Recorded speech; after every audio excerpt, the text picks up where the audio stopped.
Alright, so I've been keeping up with this whole Nancy Guthrie kidnapping story that broke out over this last weekend. I don't really have any personal interest into the Guthrie family, obviously, outside of the situation. However, the circumstances surrounding Nancy's abduction and disappearance have me spinning my gears like crazy, man. I just cannot make sense of why anybody would want to kidnap or harm this 85-year-old woman. And I feel like there's a few different reasons why I, just really can't wrap my mind around it. Unless there's something more to this situation that we just don't know anything about. But we'll get into that in just a moment here. First, everything in this video is alleged. It is based on opinion and my speculation based off of the research that I've done for myself. I strongly encourage that everybody go do their own research, formulate your own opinions, and as I've always said, please do so respectfully. Alright, so I want to focus on the timeline that was released in the press conference on Thursday by the police and law enforcement, and then just some details kind of surrounding that timeline. Obviously, with a specific focus on that little 45-minute window from 1:47 to 2:28 a.m. So on Tuesday, Ashley Banfield released an episode on her podcast channel thing, Drop Dead Serious, and in that episode, she talks about having this anonymous inside source that was very close to the case, if not working directly on the case. And from that source, she had obtained some information or details about the crime scene and everything that wasn't necessarily released to the press or the public yet. She also makes a pretty big accusation in that episode as well. Ashley talks about the fact that her source tells her that the back door to Nancy's residence was left wide open. And at first I was kind of like, well, maybe the family member or something when they first came to check on Nancy left it open or something like that. But, that would have been cleared up pretty quickly, I would think, and wouldn't necessarily be like a detail to leak to the press, right? So if I were to operate from a basis that is fact and true, it got me thinking about that blood stain that's on the front step and the fact that there's not really a blood trail leading from the front step out into the front driveway area. So I also heard, and it seems to have been corroborated at this point as well, that there was other DNA found inside the home. However, for some weird reason, and I don't know if somebody knows why they would do this, go ahead and leave it in the comments or, send me an email or something. But they put a rush, the way that the sheriff presents it, they put this rush on the blood from the stoop, and they've gotten the DNA results back and can confirm that it is Nancy's. To me, that blood stain on the front stoop, it seemed pretty obvious to me that would have belonged to Nancy, just per the circumstances, situation, outcome at this point. So I guess a little side note on it, it's weird to me that they put a rush on that DNA, but then the sheriff is later basically saying they're still waiting for the results on everything else. I just find it odd that they wouldn't put a rush on all of it, especially considering I feel like the DNA from inside the home would have a higher potential of tracing back to the perpetrator or perpetrators versus the blood outside. And that's just the way that my mind's, perceiving the situation. But I bring it up because we haven't really had any concrete corroboration as to where the DNA inside the home was found. There's been a few things kind of tossed around, I feel like, but nothing concrete. And so I feel like the initial attack was at the front of the home, and then they took Nancy inside, right? Because this is a remote area, sure, but you could see pretty clearly from the road where the road is at. So obviously the front of the home, like I said, it's close to the road.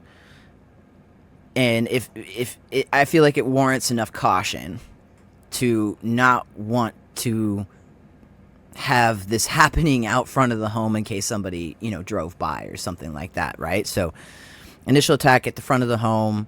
Obviously Nancy's injured there.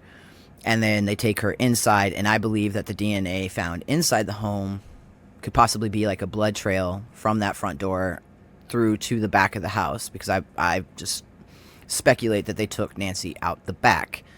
Now, I want to circle back to this in just a moment.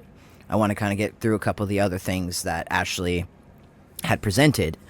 Ashley then proceeded to make an accusation, and this is where I think it was a rather big accusation, that the police had impounded Annie's car, and Annie would be the eldest daughter of Nancy. They had impounded Annie's car into evidence, and then Ashley would further say that the police were investigating Annie's husband, so Nancy's son-in-law, as the prime suspect in the case. Now, I believe that this statement probably had a little bit of truth. I just feel like it was presented as much greater of a deal than it actually was. If you consider that Annie and potentially her husband drove Nancy home on Saturday night after the dinner at their place, then it would make sense that the police need to do their due diligence in investigating all people that could possibly, be suspects in this, since they literally have no one. So they would have to investigate Annie. They would have to make sure that there was no DNA in her car and rule them out essentially as suspects. And you have the sheriff saying in that press conference on Thursday, literally, that they have no single suspect whatsoever, that they are still investigating anybody and everybody. So I just feel like it was presented as this big leak, but it ultimately really wasn't. And then the last little tidbit that Ashley shares with us in that episode was that the security cameras throughout the home were damaged, destroyed, or smashed. And again, the sheriff was like, no, but the weird thing is he didn't really deny it, but he definitely didn't confirm it. And that's something else I just want to take a quick little note on, is I feel like it's like there's always this tension kind of between the press and law enforcement, and I understand that in this situation, especially, that they're trying to keep a lot of the details close to the vest with these ransom notes and things out there. They want to make sure that anything provided by the perpetrator or perpetrators can be corroborated or validated so that they can, continue to move forward, whether or not this is legitimate or not, right? So I understand that they're kind of trying to keep these details, but it just seems a little bit odd to me, kind of the disorganization or just kind of overall confusion that is being imposed upon the public by both the media and law enforcement. Like, the sheriff has made some statements and then come back later and been like, oh, that was out of context, or literally saying later on, like, no, I don't know where that would have ever come from. And then you've got the press like leaking these types of things and providing information that isn't corroborated, could potentially be misinformation. It just seems very weird how murky this whole situation is from the get-go, and then you add these other components like the police and everything on top of it, and it's not making it any clearer. I just find it a little weird, okay?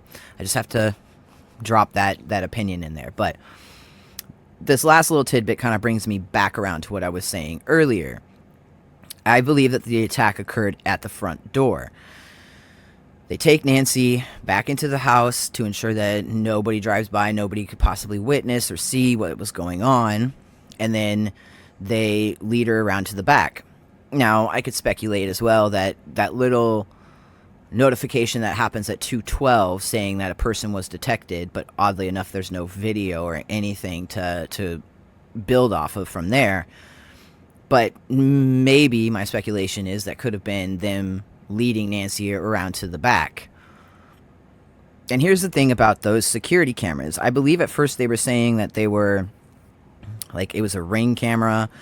But then the last thing I heard, and that's kind of what I went with ultimately, was that it was actually a Nest security system. Either way, most security systems like this require you to pay a subscription fee monthly for you to have access to stored video footage. I think Ring has a lot more limits, I feel like, without a subscription than Nest. But I did a little research on Nest, and with a focus on like how the video storage works. And what I found was that Nest devices without a subscription or without an internal SD card or some type of storage option on the device itself, depending on the model of camera, they typically allow up to 3 to 6 hours of video review, or what they call event video footage. And basically what that means is that every 3 to 6 hours, that camera, whatever it's recording, is going to start overriding previous footage, right? Kind of just deletes itself. And furthermore, Nest doorbell cameras, they have enough on-device storage for up to an hour of recording. So theoretically, even though that doorbell camera was disconnected, we don't really know what that disconnection was, means, or refers to. So there is that potential that that device continued to record, even though it may have been offline or, disconnected or something like that. But I'm pretty sure that the doorbell camera itself was actually missing from the scene when the police arrived. It hasn't really been corroborated, but maybe that's where this confusion over smashed cameras and destroyed cameras. I think that something happened with that doorbell camera, because I feel like that would have been the device that would have captured the most detail or the best kind of footage of the incident out of all of them, right? It's right at the front door. It would have, activated the moment there was any motion out front. So I feel like the attack happened at the front door. The doorbell camera, gets disconnected or removed or taken at that time, which is why we get that notification at 1:47 a.m. And then they take Nancy back in through the house. Now, I just kind of want to go over this really quick. I find it extremely, extremely weird that the sheriff is stating that whatever tech company they have used to analyze the data or what have you from these security cameras has come back saying that they have no ability to retrieve any data. And I'm just going off of my understanding. I could be completely wrong and don't know, but in my experience, like predominantly like cell phone companies and things like that, they have like a central database or center where they store data retrieved from their products or devices. And so I understand that you have to pay a subscription as a consumer to have this access to this video footage and be able to go back and review it. However, it just seems very odd to me and just doesn't seem right that it's not the same kind of case with these security cameras. I feel like kind of a safety net would be to have a database or center where this information is stored and collected from these cameras, which, I mean, I understand we're kind of walking a tightrope there with like privacy and shit like that, but still, I feel like if the police got a warrant and requested it directly from Nest or the company itself, that they should be able to retrieve data even though it's not available from the devices. So to me, it seems like either something really weird happened with the footage, or they obtained something from the data they had analyzed and just aren't letting the public know. It just doesn't seem right. It just seems a little weird to me. So anyways, whether or not the cameras were smashed or not, I really don't think it matters. But the fact that they're not able to retrieve anything is just, it's just a little sus to me, right? I have to bring this up. I know it doesn't fall into the timeline or whatever, like I said I wanted to talk about, but I have to touch on this a little bit because I feel like it does play a role in what I want to say next. That the ransom note that they are investigating and believe to be true or somewhat credible. In Thursday's press conference, the FBI agent that was discussing it, he was speaking about there being specific facts in this one ransom note pertaining to the case and the details of the scene that they felt was details that potentially only the perpetrator or perpetrators would know. versus the other ransom note that they now have arrested somebody over and has deemed it as an imposter ransom note. The one that they're pursuing, the FBI agent said that some of the details that were in it pertain to an Apple Watch and a floodlight. So immediately kind of my ears perked up a little bit at that last part, the floodlight. And then Brian Inton, during the kind of Q&A section of that press release, asked the FBI agent, when did you receive that ransom note versus when that crime scene was originally released from police? Because remember, the police, like the local police, released it, and then their partners or whatever came back, so like the FBI and stuff, they wanted to scour the scene, so they kind of blocked it off again and called it a crime scene. So there was this weird little overlap where it had been released, and so there's that potential that the public could have obtained some of these details in that time frame, right? So essentially, did you receive the ransom note before the public could have possibly known these details, or was it after? And the FBI agent doesn't really give a clear picture of that, but he does say something when he's like kind of responding to Brian's question about, oh yeah, the floodlight hanging down, people could have seen that or something. I don't have the specific time frame as I sit here today of what time it came in, but that you are right. Anyone could see a floodlight hanging down, could have seen some of those things. The watch has been talked about, so that timing is tricky, but that's why we're taking it serious no matter what, and following the leads on that. But I don't have the time frame that the first note came in. So then I went back and I took a look at that aerial shot I kind of showed earlier, where I was showing kind of where the road was to the front of the house.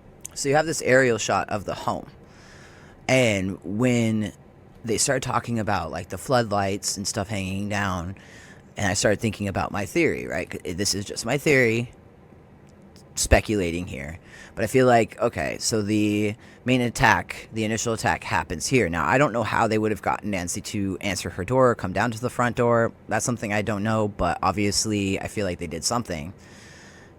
Once they overtake Nancy at the front, then they bring her back inside the home. I think, again, like I said, during that same moment of altercation, they take that ring or that doorbell camera, and I believe they took it with them just because I feel like that, again, that's the one that could have really potentially helped identify the perpetrator or perpetrators. They take Nancy back through the home, out the back. They bring him out the back, and over here, this is what looks like maybe like a little pool house or mother-in-law suite or something like that. I'm not really sure. I feel like this is the garage here, just by the way the layout is, the way that you can, come in and circle into the garage. So I started looking at this, and I think I saw this little thing right here, and I was like, man, that kind of looks like potentially like a floodlight. And I'm sure that there might have been like a floodlight or something over here possibly as well. But what I think happened is after they subdued her at the front, got her through around to the back, then they kind of sneak off to the side. And you can see like there's a home fairly close by here, but there's all this landscape and shrubbery in the way. And then this little section right back in here is pretty set back from the road and has a lot of things that kind of block the view. And if you take away the light, right, so I think they maybe destroyed or damaged in some way, shape, or form the floodlight on this side of the house, had their vehicle.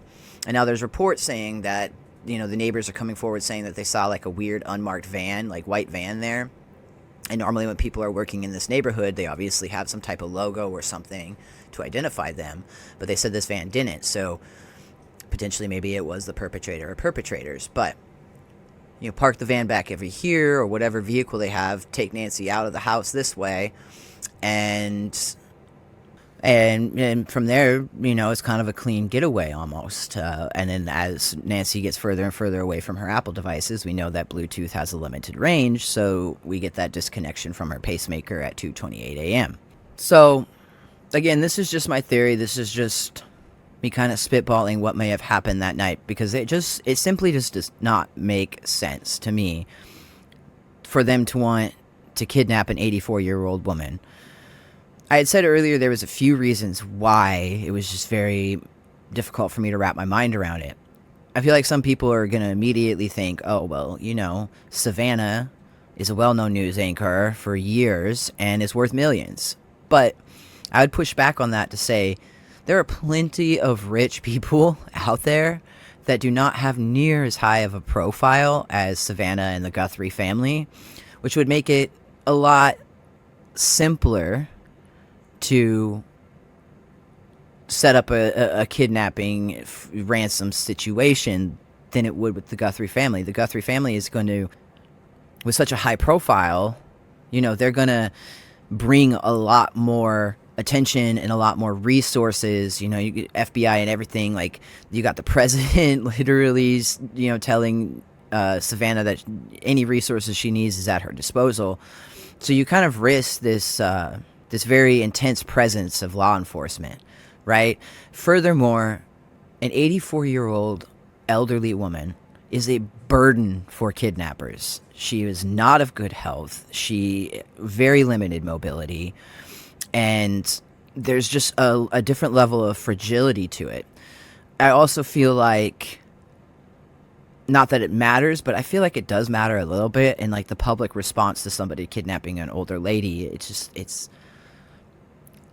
it's not well received. Not that it is in any way, but I just don't see this as some kind of random kidnapping for a high dollar payout. It just doesn't feel that. It feels very targeted. It feels very planned in a lot of ways. Honestly, when I look at the suspect or suspects, it seems like they're a bit savvy, potentially skilled. And it definitely feels like there's a level of familiarness with the property, with the home, with the security cameras and the layout of everything. It almost has this feeling of like a professional kidnapping situation, which, again, is just why target this family. I understand that, Savannah has a big presence with the political world and news broadcasting and everything like that, but I just don't think that anything recently, at least, that she's covered or talked about would invoke this type of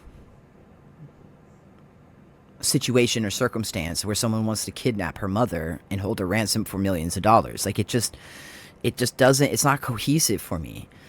So then it kind of leaves me with this question that starts taking you down a little bit of a conspiracy path, but does it have anything to do with the fact that Savannah has been named in those Epstein files that just recently got released?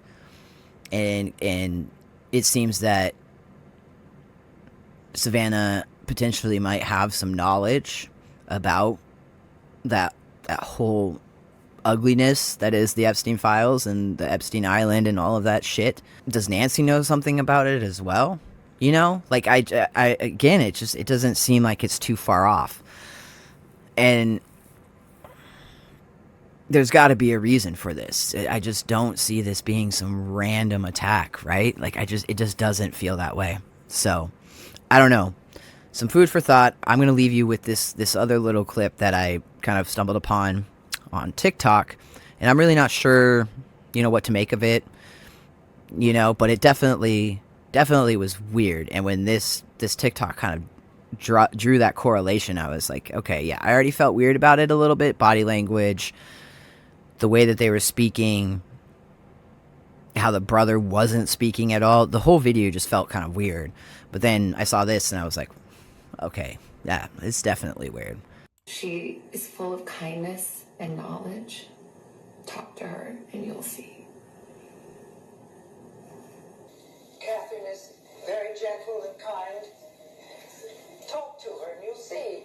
So, I don't want to come across as not being compassionate for the situation or, being heartless or anything like that. I am hoping with every fiber that Nancy is returned home safe and sound, unharmed, and I hope that happens soon, right? Like, you can't ignore some of the inconsistencies and weirdness kind of surrounding this case, right?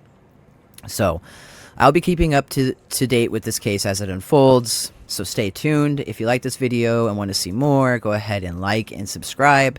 And until next time, thank you so much.